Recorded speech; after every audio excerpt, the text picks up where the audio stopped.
欢迎来到巴巴娱乐呀频道，请订阅频道，所以大家不要错过当天最热门的新闻。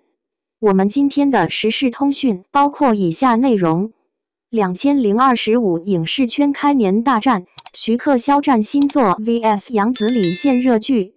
2025年的影视圈真是从一开年就热闹的不行。你看，电视剧那边国色芳华和白月繁星刚掐完架，这头春节档电影市场又开始拼个你死我活了。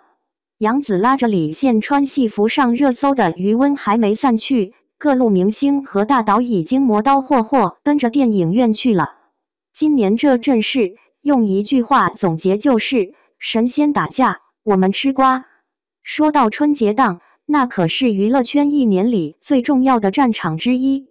今年上映的几部大片简直让人挑花眼，哪吒之魔童闹海、封神第2部、战火西岐、射雕英雄传、侠之大者唐探1900，还有老少皆宜的动画片熊出没、重启未来。这些名字随便拎一个出来，都够其他时间段打一整年的票房。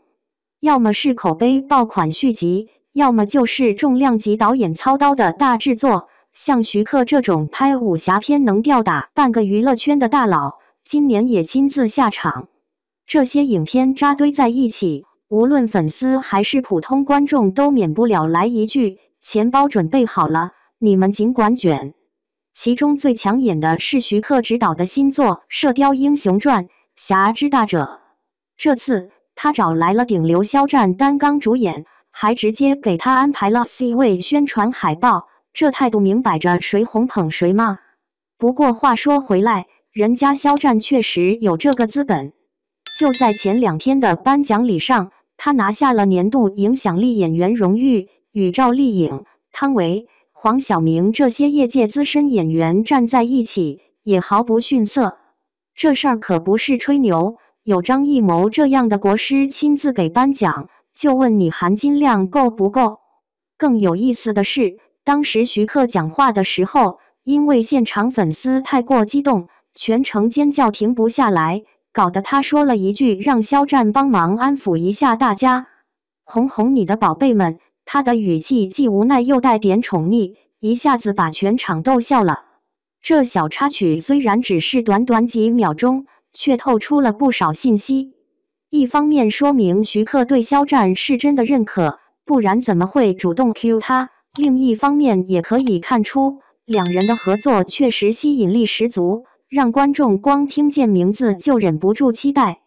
当然啦，大导演加顶流明星，再加上经典 IP， 这3样叠 buff 式的放到一块儿，本身就很抓眼球。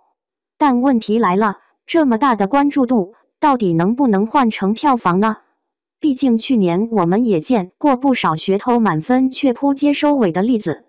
所以接下来这波操作到底稳不稳，还得等数据说话。不过说真的，我个人觉得靠谱。不信咱等等看呗。聊回主角肖战，其实今年他的资源好到让同行可能都羡慕疯掉。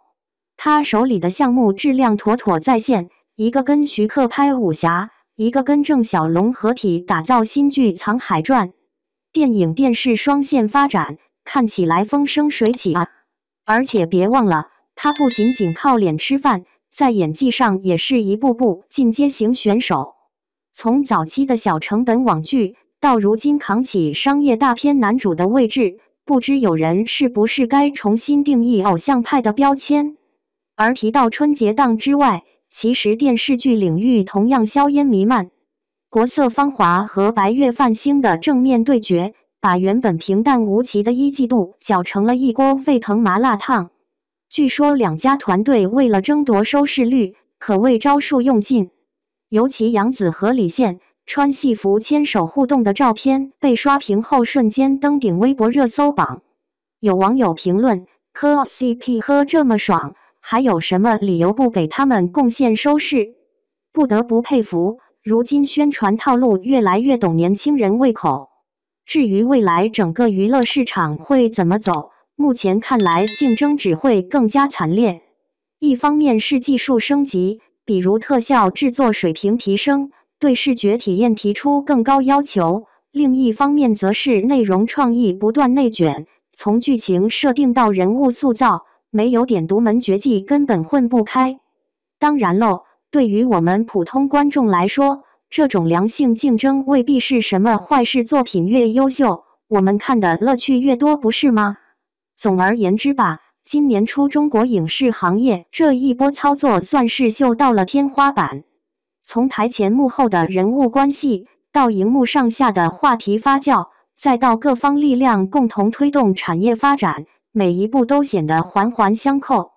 那么问题来了，你心目中今年最值得期待的作品是哪一部呢？或者换句话讲，会不会因为某个演员或导演而买单？反正我是已经准备好搬板凳坐等首映日啦。